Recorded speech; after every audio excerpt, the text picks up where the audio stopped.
Hello friends, welcome to my YouTube channel learning classes. आज हम अपनी इस वीडियो में क्लास 12th का एक चैप्टर डिस्कस करने वाले हैं। 12th क्लास का महात्मा गांधी राष्ट्रीय आंदोलन, सविनय अवज्ञा और उससे आगे किस तरीके से हमने एक राष्ट्रवादी नेता के रूप में और राष्ट्रवाद का सहारा लेते हुए किस तरीके से भारत को आज़ाद कराया, किस तरीके से राष्ट्रवाद की प्राप्ति की, एक अखंड भारत की प्राप्ति की, वो हम इस चैप्टर में पढ़ेंगे। साथ साथ हम सविनय अवज्ञा का अर्थ जानेंगे। असहयोग आंदोलन, रोलर एक्ट, सत्याग्रह आंदोलन, दांडी मार्च, इन सभी के बारे में हम पढ़ेंगे। साथ साथ हम ये भी जानेंगे कि सविनय अवज्ञा का मतलब क्या होता है, कौन कौन से राष्ट्रीय आंदोलनों को हमें देखना पड़ा एक राष्ट्र के निर्माण में, जिस तरीके से हमें महात्मा गांधी जी ने एक अखंड भारत बनाने में किन किन आंदोलनों का सामना करना पड़ा, वो सब हम इस पाठ में पढ़ेंगे। साथ साथ सबसे पहले हम ये जानते हैं कि सविनय अवज्ञा का मतलब क्या है। महात्मा गांधी जी ने लोगों से अपील की, राज्य के द्वारा ये आदेश दिया गया कि अब हम उनकी अवहेलना करेंगे, उनकी अवज्ञा करेंगे। अवज्ञा का मतलब है किसी चीज़ को मानने से इनकार करना, अवज्ञा मतलब अवहेलना करना। यही सारी बातें हम वन बाय वन डिस्कस करेंगे। तो हम शुरू करते हैं। सबसे पहले राष्ट्रवाद के इतिहास। राष्ट्रवाद के इतिहास में प्राय एक अकेले व्यक्ति को राष्ट्र निर्माण के साथ जोड़कर देखा जाता है। बिल्कुल, भारत में अगर राष्ट्रवाद के निर्माण की बात की जाए तो सबसे पहले सबके जहन में महात्मा गांधी जी का नाम आता है। उदाहरण के लिए ऐसे ही अगर हम इटली के निर्माण की बात करें तो वहाँ गैरिबाल्डी का नाम आता है। वहीं अमेरिका की बात करें तो वहाँ जॉर्ज वाशिंगटन का नाम आता है। जैसे जैसे आगे बढ़ेंगे वैसे वैसे हम और भी चीज़ों को इसमें देखेंगे। इसी तरह वियतनाम के औपनिवेशिक शासन से मुक्त कराने के लिए अगर हम बात करें तो हो ची मिन्ह को जोड़कर हम देखते हैं कि उसने किस तरीके से औपनिवेशिक शासन से मुक्ति दिलाई। औपनिवेश का तो मतलब पता ही है आपका कि किसी ताकतवर शक्ति का अपना एक किसी भी देश या राज्य या क्षेत्र के ऊपर कब्जा होना।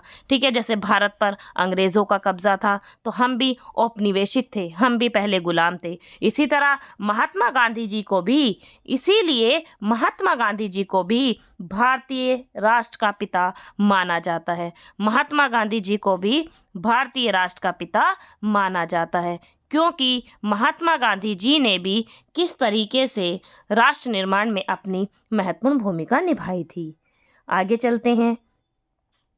गांधी जी स्वतंत्रता संघर्ष में भाग लेने वाले सभी नेताओं से सर्वाधिक प्रभावशाली और सम्मानित, अतः उन्हें दिया गया उपयुक्त जो विशेषण था, जो भी विशेषण यानी कुछ उनकी जो विशेषता दी थी, कौन सी विशेषता, एक पिता के रूप में, भारतीय राष्ट्र के पिता के रूप में जो उन्हें विशेषण दी थी वो कोई गलत नहीं थी, वो उनके ऊपर बिल्कुल सूट करती थी। इसीलिए उन्हें भारतीय राष्ट्र का पिता घोषित किया गया। हालांकि वाशिंगटन अथवा हो ची मिन्ह की तरह महात्मा गांधी का राजनीतिक जीवन वृत्त उस समाज में ही संवारा और नियंत्रित किया था जिस समाज में वे रहते थे, यानी भारतीय समाज के द्वारा ही उन्हें राष्ट्रपिता की उपाधि दी थी।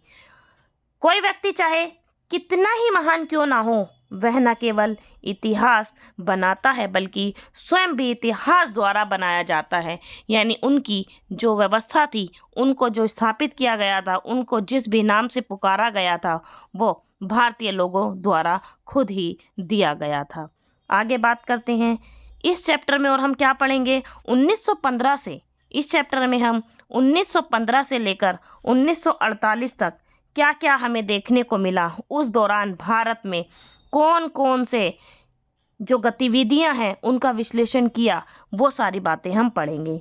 यानी 1915 से 48 तक के बीच भारत में गांधी जी की जो गतिविधियां थी उनका विश्लेषण किया जाएगा कि गांधी जी ने किस तरीके से आगे बढ़े आंदोलन को करते हुए। जैसे वो 1915 में वापस लौट आए पढ़ाई करके, 1915 में आते ही उन्होंने लगातार 1916, 17, 18, 3 बिहार के चंपारण, गुजरात, अहमदाबाद के खेड़ा, है ना, बिहार के चंपारण में, ठीक है, ये इन्होंने काफ़ी सारे आंदोलन, नील जो मील के मजदूरों के लिए और नील के खिलाफ आंदोलन बिहार के चंपारण में, और साथ साथ इन्होंने खेड़ा के मजदूरों के लिए, ठीक है, ये सारे आंदोलन में इन्होंने महत्वपूर्ण भूमिका निभाई। तो इनसे लोग बहुत ज़्यादा इनकी तरफ आकर्षित हुए कि महात्मा गांधी जी सच में एक महात्मा के रूप में उभर रहे हैं। तो इन सभी आंदोलनों के बारे में हम, सभी गतिविधियों के बारे में हम इस चैप्टर में पढ़ेंगे। तो वन शॉट क्या कहा कि 1915 से 48 के बीच महात्मा गांधी जी ने कौन कौन सी गतिविधियों में अपनी महत्वपूर्ण भूमिका निभाई, वो सब बात हम इस चैप्टर में पढ़ेंगे। यह भारतीय समाज के विभिन्न हिस्सों के साथ साथ लोगों के बीच संपर्क, लोगों के लिए प्रेरणा के स्रोत, लोगों के लिए एक नेतृत्व की भावना, लोगों के संघर्षों की छानबीन करता है। यह चैप्टर हमें यह भी बताता है किस तरीके से हम अलग अलग तरीके से इतिहास से जुड़ सकते हैं, और उनके जीवन वृत्त और उनके आंदोलनों का पुनर्निर्माण भी इस चैप्टर में हम करेंगे। महात्मा गांधी जी का क्या इतिहास रहा, उन्होंने किस तरीके से एक नेता के रूप में उनका जीवन वृत्त कैसे बीता, उन सभी के बारे में हम इस चैप्टर में पढ़ेंगे। अब हम अपना आगे शुरू करते हैं। स्वयं की उद्घोषणा करता एक नेता। स्वयं की उद्घोषणा करता एक नेता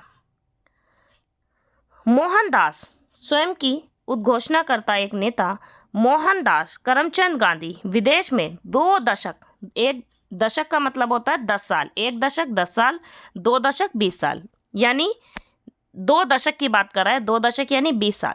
महात्मा गांधी जी विदेश में, मोहनदास करमचंद गांधी जी विदेश में 2 दशक रहने के बाद जनवरी 1915 में अपनी गृह भूमि वापस आ गए।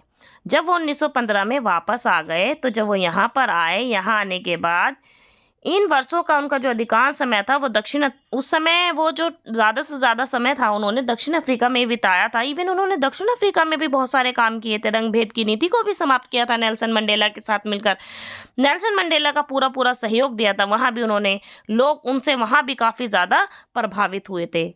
यहाँ वे एक वकील के रूप में गए थे, और बाद में वे इस क्षेत्र में भारतीय समुदाय के नेता के रूप में बन गए, जैसे कि इतिहासकार चंद्रन देवनेसन ने टिप्पणी की थी कि दक्षिण अफ्रीका ने ही भारत जी को महात्मा बनाया था। यानी महात्मा गांधी जी ने दक्षिण अफ्रीका में काफ़ी ज़्यादा अपना सहयोग दिया, रंग भेदभाव की नीति को समाप्त करने के लिए, उन लोगों को उनके अपने अधिकार दिलाने के लिए। वहीं से ही महात्मा गांधी जी को एक महात्मा के रूप में जाना जाने लगा। दक्षिण अफ्रीका में ही महात्मा गांधी जी ने पहली बार सत्याग्रह के लिए अपनी आवाज़ उठाई थी। सत्य के लिए आग्रह, जो हमारा हक है वो हमें मिलना चाहिए।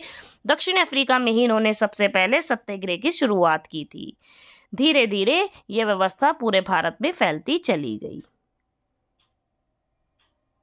विभिन्न धर्मों के बीच सौहार्द बढ़ाने के लिए प्रयास किया, और उच्च जातीय भारतीयों को निम्न जाति और महिलाओं के प्रति भेदभाव वाले व्यवहार के लिए भी चेतावनी दी कि आप इस तरीके का व्यवहार नहीं कर सकते हो।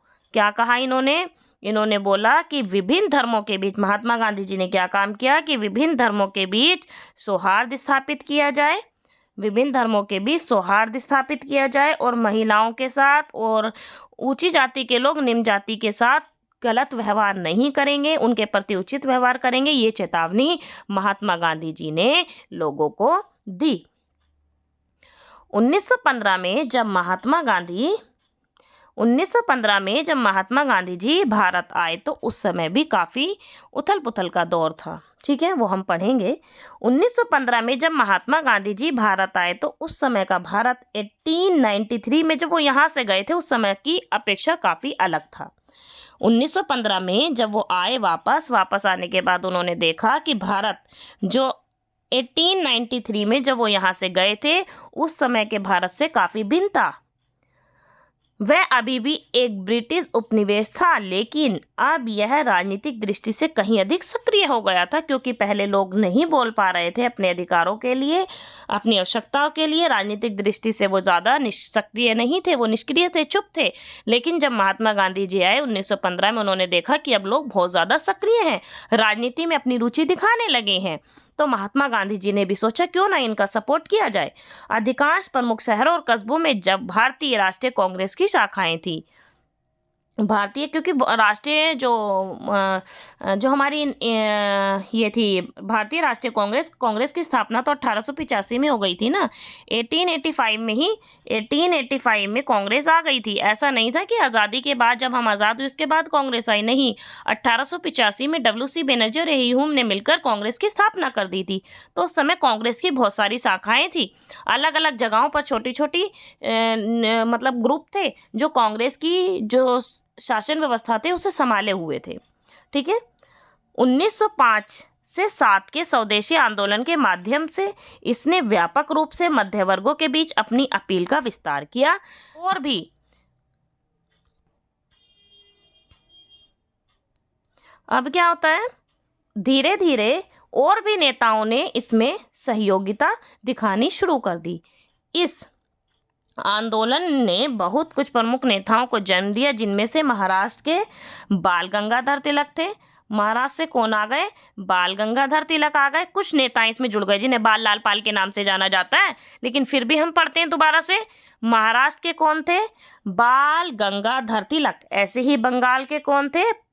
बिपिन चंद्र पाल। और पंजाब के कौन थे? लाला लाजपत राय, जिन्हें लाल बाल पाल के नाम से भी जाना जाता है। ये तीनों लाल बाल पाल के नाम से इन्हें जाना जाने लगा। इन तीनों का यह जो जोड़ था काफ़ी ज़्यादा संघर्ष में था, और इनका चरित्र भी सूचना देने वाला था, क्योंकि इन तीनों ने मूल निवास क्षेत्र एक दूसरे से बहुत दूर होने पर भी इन्होंने काफ़ी ज़्यादा अपना सहयोग दिया। इन नेताओं ने जहां औपनिवेशिक शासन के प्रति लड़ाकू विरोध का समर्थन किया, वहीं दूसरी ओर उदारवादियों का एक समूह था जो एक क्रमिक लगातार प्रयास करते रहने के विचार का हिमायती भी था। इन्होंने कहा कि हमें लगातार प्रयास करते रहना है और हमें राजनीति में सक्रिय रहना है ताकि हम आज़ादी प्राप्त कर पाएं। इन उदारवादियों में गांधी जी के माननीय राजनीतिक परामर्शदाता गोपाल कृष्ण गोखले के साथ ही मोहम्मद अली जिन्ना थे, जो कि गांधी जी की ही तरह गुजराती मूल के लंदन में प्रशिक्षित वकील थे। ठीक है। उदारवादियों में कौन थे? गांधी जी के जो माननीय राजनीतिक परामर्शदाता गोपाल कृष्ण गोखले के साथ ही मोहम्मद अली जिन्ना थे। ये दोनों उदारवादी थे, और इन्होंने, ये भी कौन थे? वकील थे। गोपाल कृष्ण गोखले जी ने गांधी जी को 1 वर्ष तक ब्रिटिश भारत की यात्रा करने की सलाह दी। गोखले जी ने कहा कि पहले यहाँ की यात्रा करो और ब्रिटिश शासन व्यवस्था को समझो, जिससे कि वे इस भूमि और इसके जो लोग हैं उनको जान सकें, वहाँ की शासन व्यवस्था को समझ सकें। ये व्यवस्था किसे दी गई? सलाह दी गई गांधी जी को। किसके द्वारा? गोखले द्वारा, गोपाल कृष्ण गोखले द्वारा। क्या कहा गोखले ने? गांधी जी से कहा कि तुम्हें क्या करना है, सबसे पहले कि तुम्हें ब्रिटिश भारत की यात्रा करनी है, क्योंकि अभी तो अंग्रेज ही थे पूरे भारत पर, उनका कब्जा था, तो उनको देखना है और उनकी शासन व्यवस्था को समझना है, उन लोगों की किस चीज़ में रुचि है, वो क्या चाहते हैं, इन सभी चीज़ों को पहले देखना है। तब हमें राजनीतिक अपनी जो कार्यविधि है, कार्य प्रणाली है, उसे आगे बढ़ाना है। उनको पहली महत्वपूर्ण सार्वजनिक उपस्थिति फरवरी 1916 में बनारस हिंदू विश्वविद्यालय के उद्घाटन समारोह में हुई।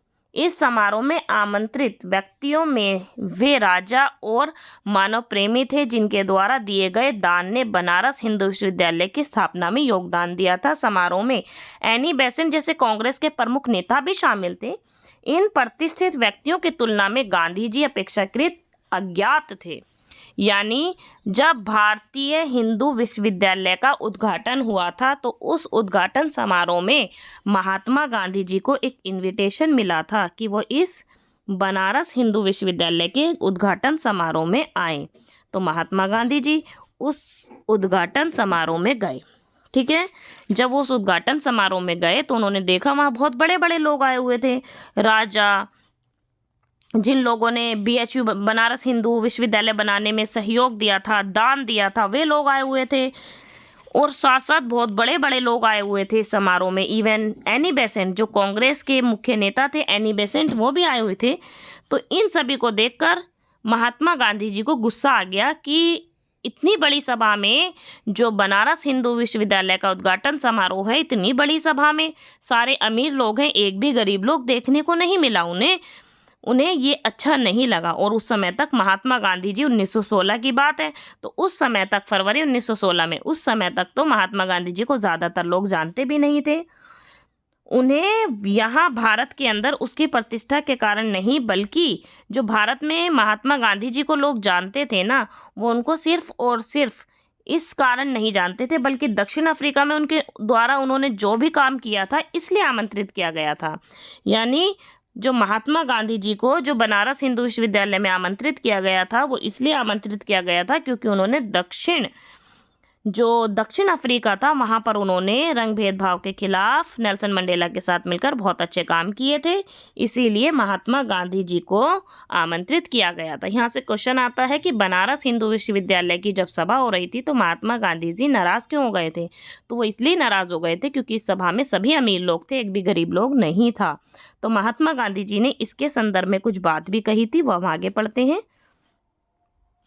जब गांधी जी की बोलने की बारी आई तो उन्होंने क्या बोला कि जब महात्मा गांधी जी की बोलने की बारी आई तो उन्होंने मजदूर गरीबों की ओर ध्यान न देने के कारण भारतीय विशिष्ट वर्ग को जो है आड़े हाथ ले लिया। उन्होंने कहा कि बीएचयू की स्थापना निश्चय ही बहुत शानदार है, ये जो प्रोग्राम है निश्चय ही बहुत अच्छा है। ये प्रोग्राम बनारस हिंदू विश्वविद्यालय की जो स्थापना हो रही है, जो प्रोग्राम है, उद्घाटन समारोह है, बहुत अच्छा है, बहुत ही शानदार है। लेकिन यहाँ सिर्फ और सिर्फ कौन है? धनी व सजे और सवरे भद्रजनों की उपस्थिति है। लाखों गरीब भारतीयों की उपस्थिति के बीच तो विषमता पर अपनी उन्होंने चिंता प्रकट कर दी कि यहाँ तो विषमता है, असमानता दिखाई दी, यहाँ गरीब लोग तो है ही नहीं। तो उन्होंने कहा कि लाखों गरीब लोग तो यहाँ है नहीं, तो यहाँ ही उन्होंने अमीर लोगों को आड़े हाथ ले लिया और उनसे इसका सवाल किया। गांधी जी ने विशेष सुविधा प्राप्त आमंत्रित से कहा कि विशेष सुविधा प्राप्त आमंत्रितों से कहा, यानी जितने भी लोग वहाँ आमंत्रित थे, जो लोग बैठे हुए थे, उनसे कहा कि भारत के लिए मुक्ति तब तक संभव नहीं है जब तक आप अपने को इन अलंकरणों से मुक्त ना कर लें और इन्हें भारत के अपने हम वतनों की भलाई में ना लगा दें। यानी हम जो भी काम कर रहे हैं, जब तक गरीब लोगों का सहयोग नहीं होगा तब तक उस काम को अच्छे से नहीं किया जा सकता। वे कहते गए कि हमारे लिए स्वशासन का तब तक कोई अभिप्राय नहीं है जब तक हम किसानों से उनके श्रम का लगभग संपूर्ण भाग स्वयं अथवा अन्य लोगों को ले लेने की अनुमति देते रहेंगे। हमारी मुक्ति केवल किसानों के माध्यम से ही हो सकती है, ना तो वकीलों से, ना डॉक्टर से, ना जमींदारों से इसे सुरक्षित रख सकते हैं, बल्कि किसानों के माध्यम से ही, गरीबों के माध्यम से ही हम अपनी सुरक्षा को प्राप्त कर सकते हैं। बनारस हिंदू विश्वविद्यालय की स्थापना एक उत्सव का अवसर था क्योंकि यह भारतीय धन और भारतीय प्रयासों से संभव एक राष्ट्रवादी विश्वविद्यालय की स्थापना का द्योतक था। क्या बोला कि बनारस हिंदू विश्वविद्यालय की स्थापना एक उत्सव था क्योंकि वह भारतीय धन और भारतीय प्रयासों से संभव, क्योंकि इंडिया का ही पैसा लगा होता, भारतीयों का ही पैसा लगा होता, उन्हीं की मेहनत थी, राष्ट्रवादी विश्वविद्यालय की स्थापना का द्योतक था। लेकिन गांधी जी ने स्वयं को बधाई देने के सुर में सुर मिलाने की अपेक्षा, यानी सभी लोगों का सहयोग न देने की अपेक्षा, उन्होंने सबका साथ नहीं दिया कि हाँ बहुत बढ़िया। उन्होंने जो कमी थी वो लोगों के सामने प्रस्तुत की। सुर में सुर मिलाने की अपेक्षा लोगों को, उन किसानों और कामगारों को याद दिलाना उन्होंने उचित समझा, जो भारतीय जनसंख्या के अधिसंख्य हिस्से का निर्माण करने के बावजूद वहाँ श्रोताओं में अनुपस्थित थे, बल्कि उस सभा में उनका भी होना जरूरी था। एक दृष्टि से फरवरी 1916 में बनारस में गांधी जी का जो भाषण मात्र वास्तविक तथ्य का ही उद्घाटन था। जो भी उन्होंने कहा कि सच में ये एक वास्तविक तथ्य है और यह होना बहुत ज़्यादा ज़रूरी है। अर्थात भारतीय राष्ट्रवाद वकीलों, डॉक्टरों, जमींदारों तथा विशिष्ट वर्गों द्वारा निर्मित था। लेकिन दूसरी दृष्टि से देखा जाए तो यह वक्तव्य उनकी मंशा भी जाहिर करता था, यानी उनके द्वारा कही गई जो बात थी वो उनकी सच्चाई को उजागर करता है कि वो सच में कुछ कहना चाहते हैं, उनकी मंशा, उनकी इच्छा। यह भारतीय राष्ट्रवाद को संपूर्ण भारतीय लोगों का और अधिक अच्छे ढंग से प्रतिनिधित्व करने में सक्षम बनाने में गांधी जी को स्वयं की इच्छा की प्रथम सार्वजनिक उद्घोषणा थी। यानी क्या बोला कि जो महात्मा गांधी जी जो बात भी बोल रहे हैं, महात्मा गांधी जी ने बोला कि भारतीय राष्ट्रवाद को संपूर्ण भारतीय लोगों का, यानी अगर भारत में राष्ट्रवाद लाना है तो संपूर्ण भारतीय लोगों का अधिक अच्छे ढंग से प्रतिनिधित्व करना बहुत ज़्यादा ज़रूरी है। और स्वयं को उन्होंने क्या सोचा कि इसके अंदर सभी गरीब लोगों की भागीदारी होनी चाहिए, यह उनकी अपनी खुद की इच्छा थी। उसी वर्ष के अंतिम माह में गांधी जी को अपने नियमों को व्यवहार में लाने का अवसर मिला। अब धीरे धीरे लास्ट में क्या हुआ, महात्मा गांधी जी को छोटे छोटे आंदोलनों में बुलाने की शुरुआत हो गई।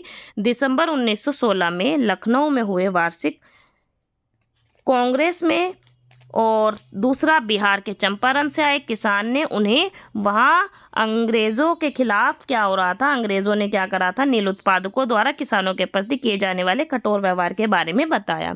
यानी 1916 में क्या हुआ था, 1916 में महात्मा गांधी जी कहाँ गए हुए थे, कांग्रेस अधिवेशन में गए हुए थे, लखनऊ के 1916 में लखनऊ अधिवेशन में गए हुए थे। जब वो लखनऊ अधिवेशन में गए हुए थे, वहीं एक राजकुमार नाम के एक किसान थे, ठीक है, वो आए और महात्मा गांधी जी से उन्होंने शिकायत की। क्या शिकायत की इन्होंने, कि जो अंग्रेज़ हैं वो बिहार में एक जगह है चंपारण, ठीक है, बिहार में एक जगह है चंपारण, कि वहाँ पे जितने भी किसान हैं वो नील की खेती करते हैं और वो नील की खेती करने के लिए ज़्यादा इच्छुक नहीं है, क्योंकि उससे ज़मीन की उर्वरता भी चली जाती है। लेकिन जो अंग्रेज़ है वो उन्हें फोर्स करते हैं कि वो क्या करें, वहाँ पे नील की खेती करें, ठीक है। और साथ साथ जब अंग्रेज़ों ने अपना जो सिंथेटिक नील बनाना सीख लिया तो उन्होंने उनसे टैक्स लेना शुरू कर दिया। इन सभी चीज़ों से परेशान होकर, अंग्रेज़ों के इस कठोर व्यवहार से परेशान होकर, जो राजकुमार शुक्ला थे वो गांधी जी के पास आए और अपनी बात उनके सामने रखी। महात्मा गांधी जी उनके बात को सुना और फिर वो बिहार के चंपारण जिले में गए और वहां जाकर उनकी शिकायतों को सुना और उनका समाधान भी किया। आगे चलते हैं, असहयोग की शुरुआत और अंत। अब असहयोग आंदोलन की शुरुआत कैसे हुई, असहयोग आंदोलन की हम शुरुआत की बात करते हैं कि असहयोग आंदोलन कैसे आगे बढ़ा। तो हम बात करते हैं असहयोग की शुरुआत और अंत।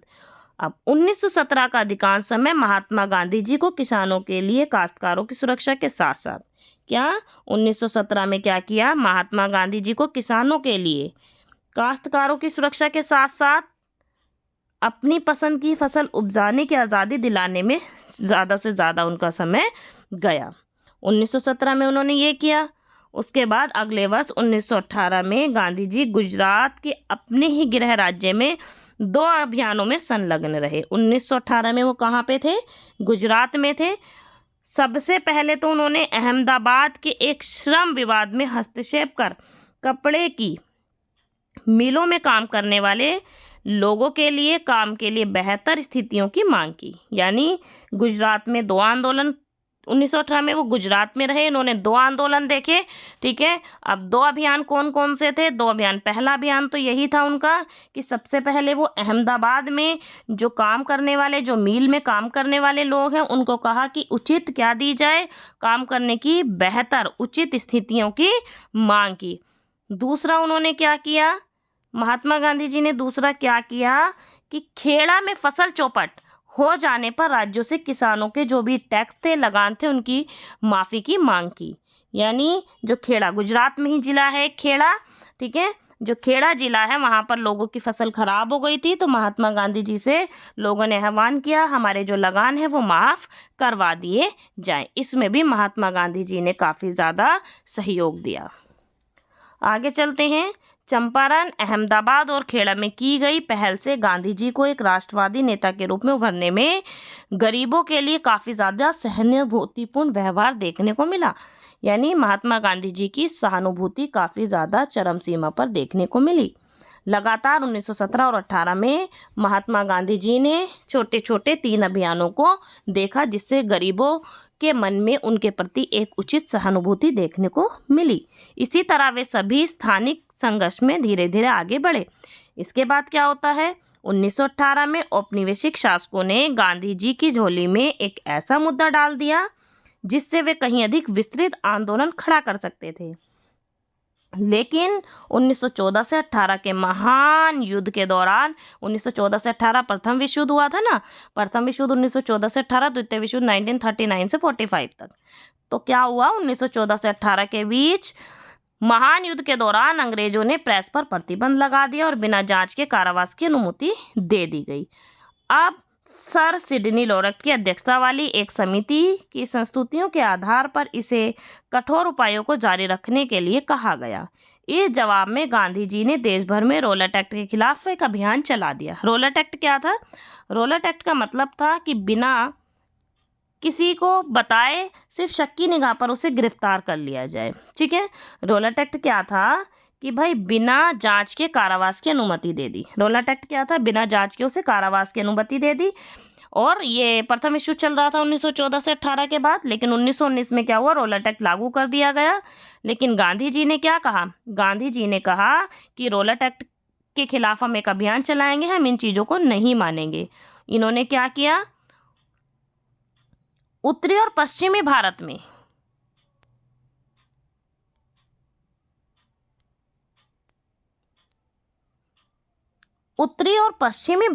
अब इन्होंने क्या किया, उत्तरी और पश्चिमी भारत के कब्जों में चारों तरफ बंद के समर्थन की शुरुआत कर दी। दुकानों और स्कूलों के बंद होने के कारण उन्होंने लगभग जो सारी व्यवस्था थी वो शायद ऐसा लगा कि सब कुछ ठहर गया हो। ठीक है, 1919 में क्या हुआ, अब सभी लोगों ने सहयोग करने से मना कर दिया, दुकानें बंद कर दी गई, स्कूल कॉलेज बंद कर दिए गए। पंजाब में विशेष रूप से कड़ा विरोध हुआ, जहां के लोगों से ने युद्ध में अंग्रेज के पक्ष में सेवा की थी, अब अपनी सेवा के बदले वे इनाम की अपेक्षा करने लगे कि हमने तुम्हारा सहयोग किया था, अब तुम हमें क्या दो, इनाम दो। लेकिन इसकी जगह उन्हें रोलेट एक्ट दिया गया। रोलेट एक्ट मतलब बिना जांच के सीधा कारावास की सजा। पंजाब जाते समय गांधी जी को भी कैद कर लिया गया था। स्थानीय कांग्रेस को गिरफ्तार करने के बाद कांग्रेस जनों को गिरफ्तार कर लिया गया था। प्रांत की यह स्थिति धीरे धीरे और ज़्यादा बेकार होती जा रही थी, तनावपूर्ण होती जा रही थी। अप्रैल 1919 में अमृतसर में एक खून खराबे के चरमोत्कर्ष तक पहुंच गई थी। अब 1919 में क्या हुआ था, जलियांवाला बाग हत्याकांड हमें देखने को मिला। 1919 में जलियांवाला बाग हत्याकांड हमें देखने को मिला। अब 1919 में जलियांवाला बाग हत्याकांड क्या था वो हम पढ़ेंगे। सभी लोग अब इसमें था क्या वो हम बात करते हैं। ठीक है, जलियांवाला बाग हत्याकांड क्या था, 1919 में जो रोलेट एक्ट आया था, उस रोलेट एक्ट के खिलाफ क्या था आपको पता ही है। रोलेट एक्ट में क्या था, बिना जांच किए उन्हें कारावास में डाल देना। नो अपील, नो वकील, नो दलील। नो अपील, नो वकील, नो दलील। ना तो आप अपील कर सकते, ना आप वकील कर सकते, ना आप दलील कर सकते। नो अपील, नो वकील, नो दलील। ठीक है, सीधा उसमें कारावास में डाल दिया जाता था।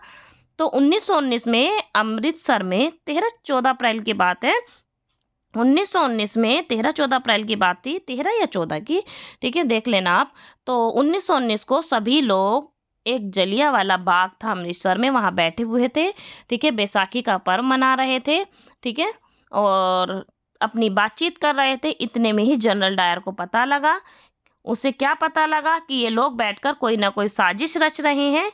एक अंग्रेज ब्रिगेडियर ने, ठीक है, जनरल डायर थे, जिन्हें पता लगा कि ये कुछ अपनी बातचीत चल रहे हैं, शायद हमारे खिलाफ कुछ ना कर दें। उन्होंने बल्कि क्या किया, उस जलियांवाले बाग पर गोलियां चलाने का आदेश दे दिया। लोग मारे गए थे, जिनकी कुछ कुएं में कूद गए, ठीक है, कुछ जख्मी हो गए। अगर हम जाने तो जलियांवाला बाग हत्याकांड के नाम से इसे आगे जाना गया। इस हत्याकांड में अगर हम जाने तो 400 से भी अधिक लोग मारे गए थे। कितने लोग मारे गए थे इस हत्याकांड में? 400 से भी ज़्यादा लोग मारे गए थे। लगभग 400 लोग मारे गए थे। ठीक है, आगे चलते हैं।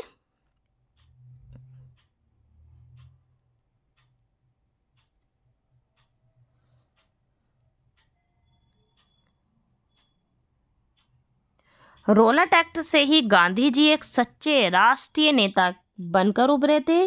इसकी सफलता से उत्साहित होकर गांधी जी ने अंग्रेजी शासन के खिलाफ असहयोग अभियान की मांग कर दी। अब गांधी जी ने क्या किया? असहयोग आंदोलन की शुरुआत कर दी कि अब हम इनका सहयोग नहीं करेंगे।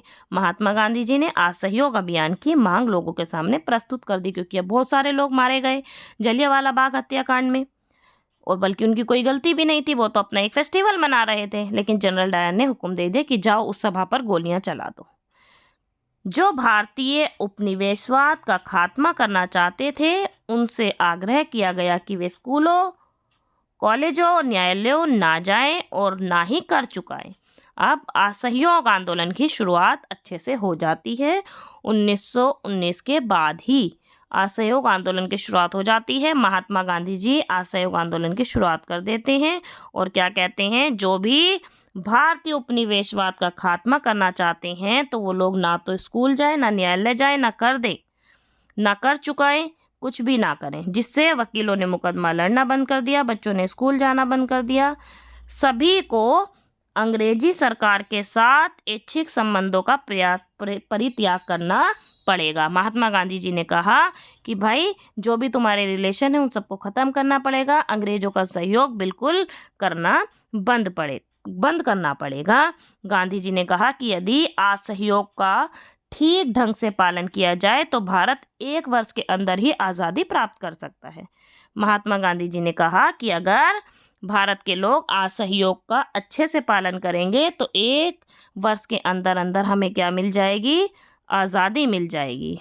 1 साल के अंदर अंदर हमें आज़ादी की प्राप्ति हो जाएगी। ठीक है, किसने कहा ये? महात्मा गांधी जी ने कहा कि अगर हम अच्छे से असहयोग आंदोलन का जो है पालन करेंगे तो 1 साल के अंदर अंदर हमें स्वराज्य की प्राप्ति हो जाएगी। अपने संघर्ष का और विस्तार करते हुए उन्होंने खिलाफत आंदोलन के साथ हाथ मिला लिया, जो हाल ही में टर्की शासक कमाल अतातुर्क द्वारा समाप्त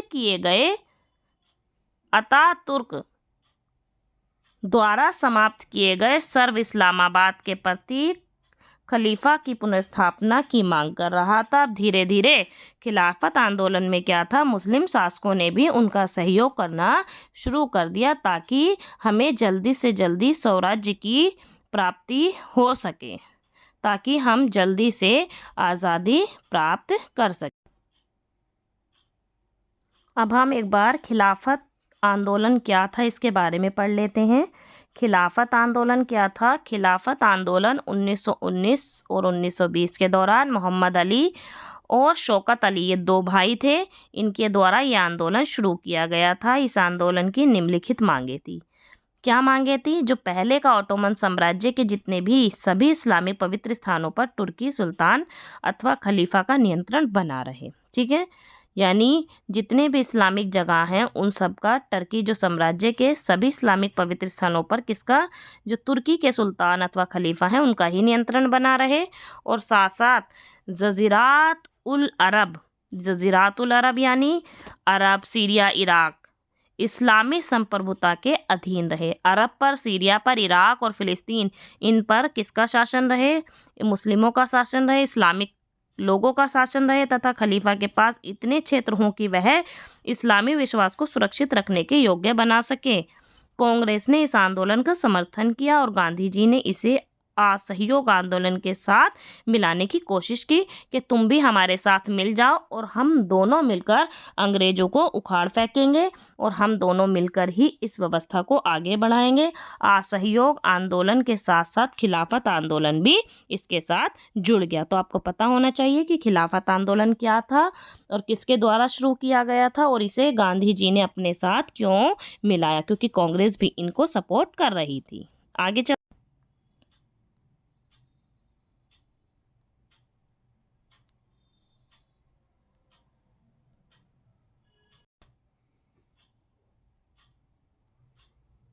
अब हम एक नया टॉपिक पढ़ने वाले हैं, एक लोकप्रिय आंदोलन की तैयारी।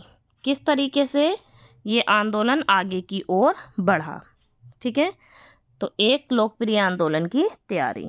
गांधी जी ने यह आशा की थी कि असहयोग को खिलाफत के साथ मिलाने से भारत के दो प्रमुख धार्मिक समुदाय, खिलाफत आंदोलन को क्यों मिलाया साथ में, असहयोग के साथ खिलाफत आंदोलन को साथ इसलिए मिलाया क्योंकि जो दो धार्मिक समुदाय थे, हिंदू और मुसलमान, वो दोनों मिलकर क्या करेंगे, औपनिवेशिक शासन को जल्दी से जल्दी उखाड़ फेंकेंगे। उन्होंने इसीलिए इसे मिलाया और एक लोकप्रिय कार्यवाही की तरफ उन्मुख हुए और उन्होंने औपनिवेशिक भारत में बिल्कुल ही अभूतपूर्व थी ये चीज़ें, उन्हें लग भी नहीं रहा था कि ऐसा होगा, लेकिन इन लोगों ने मिलकर ऐसा किया। विद्यार्थियों ने सरकार द्वारा चलाए जा रहे स्कूलों और कॉलेजों में जाना छोड़ दिया, वकीलों ने अदालत में जाना बंद कर दिया। कई कस्बों और नगरों में जो श्रमिक वर्ग था उन्होंने हड़तालें करनी शुरू कर दी। सरकारी आंकड़ों के मुताबिक 1921 में 396 हड़तालें हुई, 6 लाख से ज़्यादा श्रमिक शामिल थे इस हड़ताल में और 70 लाख कार्य दिवसों का नुकसान हुआ। लगभग इतने कार्य दिवसों का नुकसान हुआ। देहात भी असंतोष से आंदोलित हो रहा था। उत्तरी आंध्र की पहाड़ियां जनजातियों ने वन्य कानूनों की भी अवहेलना की। उन्होंने वनों में जाकर कटाई की, जो भी उत्पाद थे उनको यूज़ किया, जो भी वन्य कानून थे उनको उन्होंने तोड़ा। अवध के किसानों ने कर नहीं चुकाए। कुमाऊं के किसानों ने भी औपनिवेशिक अधिकारियों का सामान ढोने से मना कर दिया। पूछा जाएगा असहयोग आंदोलन के क्या क्या परिणाम हुए या खिलाफत और असहयोग आंदोलन के क्या क्या परिणाम हुए, तो ये सारे आपको परिणाम लिखने हैं। यहाँ से बन रहा है कि क्या परिणाम हुए। तो विद्यार्थियों ने स्कूल जाना बंद कर दिया, स्कूल कॉलेज जाना बंद कर दिया, वकीलों ने मुकदमा लड़ना बंद कर दिया, कई कस्बों में जो श्रमिक वर्ग था वो हड़ताल पर आ गया। लगभग 1921 में 396 हड़तालें हुई, श्रमिकों ने काम पर जाना बंद कर दिया। जो आंध्र की पहाड़ियों में लोग रहते थे उनने वन्य कानूनों की अवहेलना की। अवध के किसानों ने कर नहीं चुकाए। कुमाऊं के किसानों ने भी अधिकारियों का सामान ढोने से मना कर दिया। इन विरोध आंदोलनों को कभी कभी स्थानीय राष्ट्रवादी नेतृत्व की अवज्ञा करते हुए क्रियान्वित किया गया। ये सारे असहयोग और खिलाफत आंदोलन के परिणाम थे। किसानों, श्रमिकों और अन्य सभी अपने अपने तरीके से इन्होंने असहयोग दिखाना शुरू किया कि हम इनको सहयोग नहीं करेंगे। महात्मा गांधी जी के अमेरिकी जीवनी लेखक लुई फिशर ने लिखा कि असहयोग भारत और गांधी जी के जीवन के एक युग का ही नाम है, कि गांधी जी का ही एक युग है जिसमें असहयोग की शुरुआत हुई। असहयोग शांति की दृष्टि से नकारात्मक किंतु प्रभाव की दृष्टि से बहुत सकारात्मक था। असहयोग जो था शांति की दृष्टि से तो नकारात्मक था, शांति नहीं थी, क्योंकि उन्होंने स्कूल जाना बंद कर दिया, अंग्रेजों की बात मानने मना कर दी। लेकिन अगर प्रभाव की दृष्टि से देखें तो अंग्रेजों के ऊपर इसके सकारात्मक प्रभाव पड़ रहे थे। इसके लिए प्रतिवाद, परित्याग और स्व अनुशासन आवश्यक थे। यानी असहयोग आंदोलन के लिए क्या क्या चीज़ें ज़रूर थी। प्रतिवाद, यानी उनके प्रति हमें वाद करना है, उनसे बातचीत करनी है, अगर वो कुछ कहें तो उसका हमें जवाब देना है। ये 3 शब्द आपको पता होने चाहिए। पहला है प्रतिवाद, दूसरा है परित्याग, उसको त्याग करना है, तीसरा महात्मा गांधी जी ने स्व अनुशासन की बात की। बहुत इंपॉर्टेंट बात है ये, स्व अनुशासन की बात की। किसकी बात की? प्रतिवाद की बात की, परित्याग की बात की, स्व अनुशासन की बात की। यह स्वशासन के लिए एक प्रशिक्षण था, एक ट्रेनिंग थी। स्वशासन भी किया जाता था कि हमें अंग्रेज़ों के खिलाफ हिंसक व्यवहार नहीं करना है। 1857 के विद्रोह के बाद पहली बार असहयोग आंदोलन के परिणाम स्वरूप अंग्रेजी राज की नींव हिली। 1857 में एक बार ऐसा देखने को मिला, फिर कहीं जाकर असहयोग आंदोलन में ऐसा देखने को मिला। इसके बाद और क्या हुआ? फरवरी 1922 में किसानों के एक समूह ने संयुक्त प्रांत के चौरी चौरा, यूपी में है जगह है ये चौरी चौरा, पुरवा में एक पुलिस स्टेशन पर आक्रमण कर उसमें आग लगा दी। लोग इतना ज़्यादा आक्रोशित हो गए, इतने ज़्यादा आक्रोश में आ गए कि उन्होंने चौरी चौरा पुरवा में एक पुलिस स्टेशन पर आग लगा दी। इसी अग्निकांड में कई पुलिस वालों की जानें चली गई। हिंसा की इस कार्रवाई से गांधी जी को यह आंदोलन तत्काल वापस लेना पड़ा। पूछा जा सकता है कि असहयोग आंदोलन गांधी जी को वापस क्यों लेना पड़ा, तो पता होना चाहिए चौरी चौरा की घटना ने ऐसा करने को महात्मा गांधी जी को मजबूर किया। उन्होंने जोर दिया कि किसी भी तरह की उत्तेजना को निहत्ते और एक तरह से भीड़ को दया पर निर्भर व्यक्तियों की घृणित हत्या के आधार पर उचित नहीं ठहराया जा सकता। असहयोग आंदोलन के दौरान हजारों भारतीयों को जेल में डाल दिया गया। स्वयं गांधी जी को मार्च 1922 में राजद्रोह के आरोप में गिरफ्तार कर लिया गया था। 1922 में महात्मा गांधी जी को भी के देश के लिए राजद्रोह कर रहे हैं, तो इन्हें भी जेल में डाल दिया गया 1922 में। ठीक है, उन पर जांच की कार्यवाही की अध्यक्षता करने वाले जस्टिस C.N. ब्रूमफील्ड ने उन्हें सजा सुनाते समय एक महत्वपूर्ण भाषण दिया। जज ने टिप्पणी की कि इस तथ्य को नकारना असंभव होगा कि मैंने आज तक जिनकी जांच की है अथवा करूंगा, आप उनसे बिल्कुल अलग हैं। इस तथ्य को नकारना असंभव होगा। आपके लाखों देशवासियों की दृष्टि से आप एक महान देशभक्त और नेता हैं। यहाँ तक कि राजनीति में जो लोग आपसे भिन्न मत रखते हैं, वे भी आपको उच्च आदर्शों और पवित्र जीवन वाले व्यक्ति के रूप में देखते हैं। यानी इन्होंने भी कहा कि सच में आपकी जो व्यक्तित्व है वो बिल्कुल अलग है। आप एक सच्चे देशभक्त हैं, एक महान देशभक्त है। ये मैं नहीं कह रहा हूँ, बल्कि आपसे ऊंची सोच रखने वाले लोगों का भी यही मानना है, क्योंकि आप हर एक गरीब के हित में हो। गांधी जी ने कानून की अवहेलना की थी, अतः उस न्यायपीठ के लिए गांधी जी को 6 वर्षों की जेल की सजा सुना दी गई।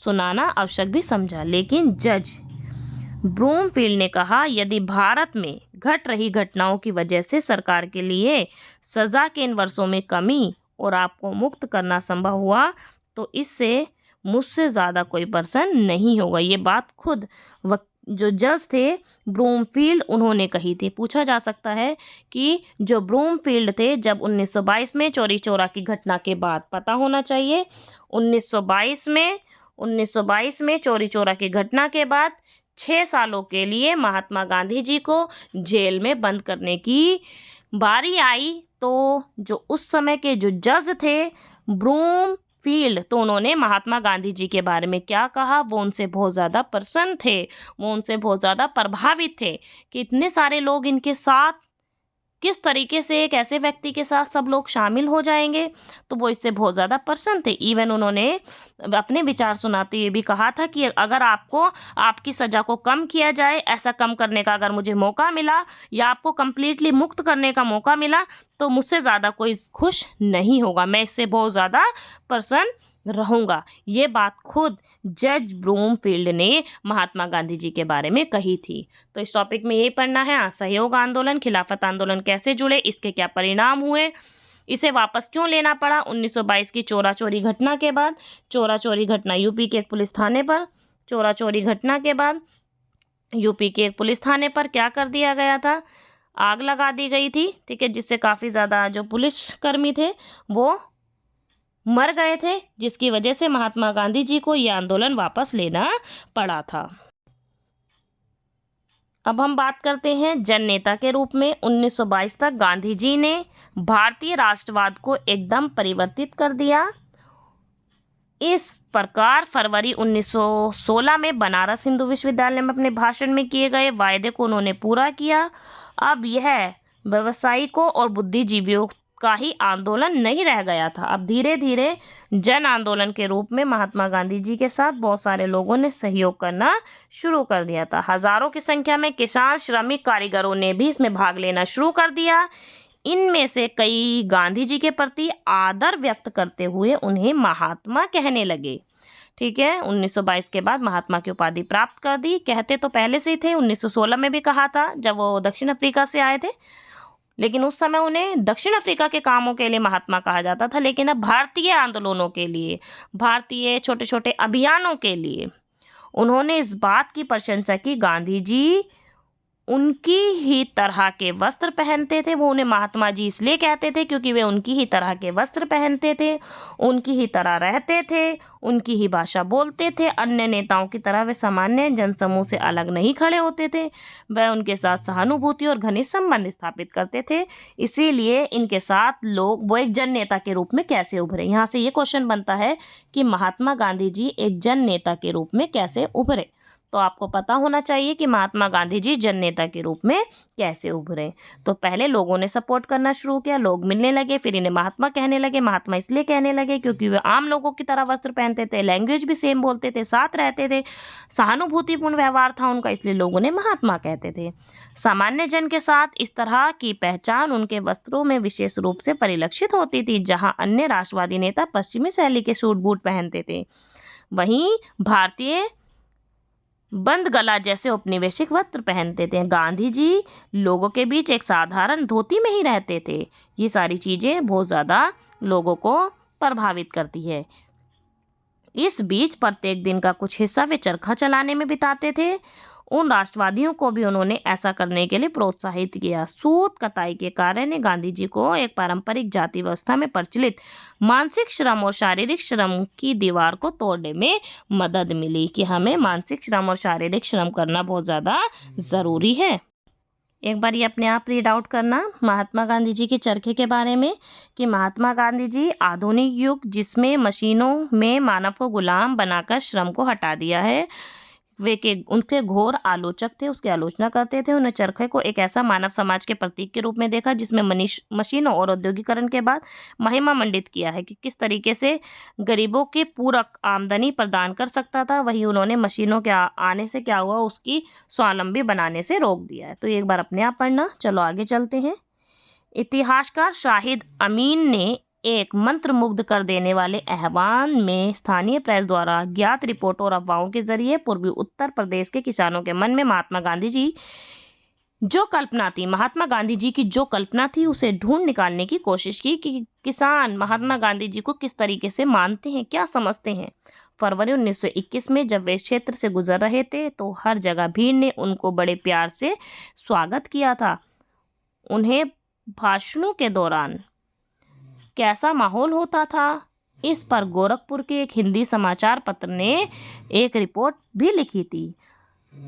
भटनी में गांधी जी ने स्थानीय जनता को संबोधित किया और इसके बाद ट्रेन गोरखपुर के लिए रवाना हो गई। नूनखार, देवरिया, गौरी बाजार, चौरी चौरा, कुसुमुही स्टेशनों पर 15 से 20 हजार से कम लोग नहीं थे। महात्मा गांधी जी कुसुमुही के दृश्य को देखकर बहुत प्रसन्न हुई। सारी जगहों के नाम है, ठीक है, क्योंकि जंगल के बीच स्थित होने के बावजूद उस स्टेशन पर 10,000 से कम लोग नहीं थे। प्रेम में अभिभूत होकर कुछ लोग रोते हुए दिखे थे। देवरिया में लोग गांधी जी को भैनी देना चाहते थे। भैनी मतलब होता है दान, भैनी मतलब दान देना चाहते थे, किंतु इसे उन्होंने उनसे गोरखपुर में देने को कहा। लेकिन चौरी चौरा में एक मारवाड़ी सज्जन ने, चौरी चौरा कहाँ पे, यूपी में, चौरी चौरा में एक मारवाड़ी सज्जन ने किसी तरह उन्हें कुछ दे दिया। इसके बाद यह क्रम रुका ही नहीं, एक चादर फैला दी गई जिस पर रुपयों और सिक्कों की बारिश होने लगी। यह दृश्य गोरखपुर स्टेशन के बाहर महात्मा एक ऊंची गाड़ी पर खड़े हो गए और लोगों ने कुछ मिनटों के लिए उनके दर्शन कर लिए। गांधी जी जहां भी गए वहीं उनकी चमत्कारी शक्तियों की अफवाहें फैल गईं। कुछ स्थानों पर यह कहा गया कि उन्हें राजा द्वारा किसानों के दुख तकलीफों में सुधार के लिए भेजा गया है। यानी ये अफवाहें फैलने लगी कि महात्मा गांधी जी को अलग अलग जगहों पर लोगों की यानी किसानों की तकलीफ को साझा करने के लिए, उनमें सुधार के लिए भेजा गया तथा उनके पास सभी लोगों की जो भी परेशानी है उनको ख़त्म करने का हल है और सभी की जो भी प्रॉब्लम है उनको वो सुनते हैं। कुछ अन्य स्थानों पर यह दावा किया कि गांधी जी की जो शक्ति थी वो अंग्रेज बादशाह से उत्कृष्ट है और यह कि उनके आने से औपनिवेशिक शासन जिले से भाग जाएंगे, कि अब जो शासक है, अंग्रेज शासक है, वो भाग जाएंगे गांधी जी के आने से। गांधी जी का विरोध करने वालों के लिए भयंकर परिणाम की बात बताती कहानियां भी थी। इस तरह की अफवाहें फैली कि गांधी जी की आलोचना करने वाले गांव के लोगों के घर रहस्यात्मक रूप से गिर गए और उनकी फसल चौपट हो गई। क्या कहा गया, ये अफवाहें भी फैली महात्मा गांधी जी के बारे में कि जो महात्मा गांधी जी के बारे में गलत बोलेगा उनके घर गिर जाएंगे, लोग मर जाएंगे और उनकी फसल खराब हो जाएगी, इसलिए महात्मा गांधी जी के बारे में कोई गलत नहीं बोलेगा। ये एक पत्रकार लिख रहा है और बता रहा है कि महात्मा गांधी जी के बारे में लोगों की सोच। गांधी बाबा, गांधी महाराज अथवा सामान्य महात्मा जैसे अलग अलग नामों से ज्ञात गांधी जी भारतीय किसान के लिए एक उद्धारक के रूप में जाने गए। ऊंची करों और दमनात्मक अधिकारियों से सुरक्षा करने वाले और उनके जीवन में मान मर्यादा और स्वायत्तता वापस लाने वाले सबसे मेन कौन थे? महात्मा गांधी जी ही थे। गरीबों विशेषकर किसानों के बीच गांधी जी की अपील को उनकी सात्विक जीवन शैली और उनके द्वारा धोती अथवा चरखे जैसे प्रतीकों के विवेकपूर्ण प्रयोग से बहुत बल मिला। जाति से महात्मा गांधी जी एक व्यापारी व पेशे से वकील थे, लेकिन उनकी सादी जीवन शैली और हाथों से काम करने के प्रति लगाव की वजह से वे जो ग्रामीण श्रमिक थे, जो गरीब श्रमिकों के प्रति उनकी जो सहानुभूति थी वो काफ़ी तेजी से आगे बढ़ी। धीरे धीरे राजनीतिक रूप से भी लोगों के प्रति उनका रुझान बढ़ता चला गया। महात्मा गांधी जी का जन अनुरोध निसंदेह कपट से मुक्त था, यानी महात्मा गांधी जी का लोगों के प्रति अनुरोध, लोगों का उनसे मिलना और उनका लोगों से मिलना किसी भी तरह से उनकी कोई सेल्फिशनेस, किसी भी तरह से वो सेल्फिश नहीं थे, कोई भी उनके प्रति कपट नहीं था। भारतीय राजनीति के संदर्भ में तो बिना किसी पूर्वाधारण के यह भी कहा जा सकता है कि राष्ट्रवाद के आधार को व्यापक बनाने में सफलता प्राप्त करने में सबसे महत्वपूर्ण जो संगठन था वो महात्मा गांधी जी का ही था। रजवाड़ों में राष्ट्रवादी सिद्धांत को बढ़ावा देने के लिए प्रजामंडलों की एक श्रृंखला स्थापित की गई। गांधी जी ने राष्ट्रवादी संदेश का संचार शासकों की अंग्रेजी भाषा की जगह मातृभाषा में देने के लिए प्रोत्साहित किया, तो महात्मा गांधी जी को महात्मा बनाने में इसने भी महत्वपूर्ण भूमिका निभाई। यानी महात्मा गांधी जी ने जो संदेश दिए वो भी अपनी मातृभाषा में ही दिए, जिससे लोग उनसे काफ़ी ज़्यादा उत्साहित हुए। इस प्रकार कांग्रेस की जो प्रांतीय समिति थी ब्रिटिश भारत की कृत्रिम सीमाओं की अपेक्षा भाषाई क्षेत्रों पर ही आधारित होती थी। महात्मा को महात्मा बनाने एक जन नेता के रूप में वो इसलिए उभरे क्योंकि वे अपनी मातृभाषा का प्रयोग करते थे, लोगों की बातों को सुनते थे, अपने आधार पर उसका निष्कर्ष निकालते थे। देश में राष्ट्रवाद फैलाने में धीरे धीरे पूरे हर जगह इन्होंने अपना विस्तार शुरू कर दिया। और ये राष्ट्रवादी नेता के रूप में कैसे उभर रहे थे? कोई भी ऐसा समाज नहीं था जो महात्मा गांधी जी से अछूता रहा हो। समाज के सभी वर्गों का इन्होंने सहयोग किया था। ये ना सामाजिक वर्ग सभी इसमें शामिल थे, इसीलिए एक जन नेता के रूप में उभर रहे थे। अब तक कांग्रेस के समर्थकों में कुछ बहुत ही समृद्ध व्यापारी और उद्योगपति शामिल हो गए थे। भारतीय उद्यमियों में अब जल्दी ही समझ लिया था कि अंग्रेज प्रतिद्वंदी आज तो लाभ पा रहे हैं, स्वतंत्र भारत में ये चीज़ें समाप्त हो जाएंगी। जीडी बिरला जैसे कुछ उद्यमियों ने राष्ट्रीय आंदोलनों का खुला समर्थन किया, जबकि अन्यों ने ऐसा करने से मना कर दिया, वो बिल्कुल मौन रहे यानी चुप रहे। गांधी जी के जो प्रशंसक थे उसमें सबसे मेन गरीब किसान और धनी उद्योगपति दोनों ही थे। हालांकि किसानों द्वारा गांधी जी का अनुकरण करने के कारण उद्योगपतियों के कारणों से कुछ भिन्न और संभवतः परस्पर विरोधी थे। हालांकि महात्मा गांधी जी स्वयं बहुत महत्वपूर्ण भूमिका थी। स्वयं महात्मा गांधी जी की बहुत भूमिका थी क्योंकि गांधीवादी राष्ट्रवाद का विकास बहुत हद तक उनके अनुयायियों द्वारा ही निर्भर था। 1917 से 22 के बीच भारतीयों के एक बहुत ही प्रभावशाली वर्ग ने स्वयं को गांधी जी के साथ जोड़ लिया था। इनमें महादेव देसाई, वल्लभ भाई पटेल जी, JB कृपलानी, सुभाष चंद्र बोस, अबुल कलाम आज़ाद, जवाहरलाल नेहरू, सरोजिनी नायडू, गोविंद पंत, C राजगोपालाचारी शामिल थे। इन सभी ने महात्मा गांधी जी का सहयोग कर लिया था। गांधी जी के ये घनिष्ठ सहयोगी बन गए थे। विशेष रूप से भिन्न भिन्न क्षेत्रों के साथ ही भिन्न भिन्न धार्मिक परंपराओं से आए थे। ये सभी नेता अलग अलग धर्म, अलग अलग जाति, अलग अलग संस्कृतियों से मेल खाते थे। इसके बाद उन्होंने अनगिनत अन्य भारतीयों को कांग्रेस में शामिल होने, इसके लिए काम करने के लिए प्रेरित किया। महात्मा गांधी जी ने फरवरी 1924 में जेल से रिहा हो गए और अब उन्होंने अपना ध्यान घर में बुने कपड़ों, खादी को बढ़ावा देने और छुआछूत को समाप्त करने पर लगाया। पूछा जा सकता है कि जब वो जेल से वापस आ गए,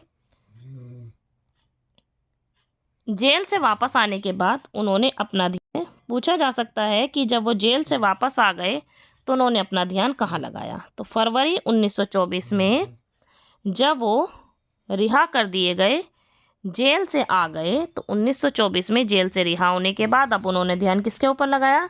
खादी का विस्तार किया जाए, बढ़ावा दिया जाए और छुआछूत को समाप्त किया जाए। गांधी जी ने राजनीतिक जितने थे उतने ही वे समाज सुधारक भी थे। राजनीतिक भी थे गांधी जी और समाज सुधारक भी थे। इसके ऊपर भी इन्होंने काम किया। उन्होंने यह विश्वास किया कि स्वतंत्रता के योग्य बनाने के लिए भारतीयों को बाल विवाह और छुआछूत जैसी सामाजिक बुराइयों से मुक्त होना पड़ेगा। 1924 से ही उन्होंने छुआछूत और बाल विवाह जैसी बीमारियों को भी खत्म करने की कोशिश की। हिंदू मुस्लिम लोगों के बीच एकता स्थापित करने की कोशिश की। साथ साथ जेल से आने के बाद पूछा जा सकता है कि 1924 में जेल से रिहा होने के बाद उन्होंने क्या क्या कार्य किए। तो जेल से रिहा होने के बाद उन्होंने राजनीतिक के साथ साथ वो एक समाज सुधारक भी थे। साथ साथ हिंदू मुस्लिम एकता की स्थापना की। बाल विवाह कानून को खत्म, बाल विवाह जो था उसे मतलब बचपन में जो विवाह कर दिया जाता है बाल विवाह, उस पर रोक लगाई। छुआछूत को समाप्त किया। हिंदू मुस्लिम एकता को स्थापित किया। देश को आर्थिक रूप से सुदृढ़ कैसे बनाया जाए इसके ऊपर काम किया। सौहार्दपूर्ण व्यवहार स्थापित किया हिंदू और मुस्लिमों के बीच। इसी तरह आर्थिक स्तर पर भारतीयों को स्वावलंबी बनाना होगा, ये भी महात्मा गांधी जी ने 1924 के बाद किया। ऐसा करके उन्होंने समुद्र पार से आयातित मिल में बने वस्त्रों के स्थान पर खादी पहनने के महत्व पर भी इन्होंने जोर दिया। क्या कहा कि जो समुद्र पार से यूरोप से या ब्रिटेन अलग अलग जगहों से जो कपड़ा आता है उसका हम विरोध करेंगे, उस कपड़े को नहीं पहनेंगे, हम अपने ही देश में बने खादी के कपड़े को पहनेंगे। और इस तरीके से उन्होंने एक राष्ट्रवादी नेता के रूप में और देश को स्वावलंबी बनाने में, एकता के सूत्र में बांधने में अपनी महत्वपूर्ण भूमिका निभाई। आज हमने ये सारी चीज़ें डिस्कस की। 1915 से जब वो आए दक्षिण अफ्रीका से लौटकर और 1924 तक का सफ़र, ठीक है। तो 1924 तक के सफ़र के बाद अब हम पढ़ेंगे सत्याग्रह, नमक सत्याग्रह आंदोलन, दांडी मार्च, वो हम नेक्स्ट वीडियो में देखेंगे। तब तक के लिए good bye and take care.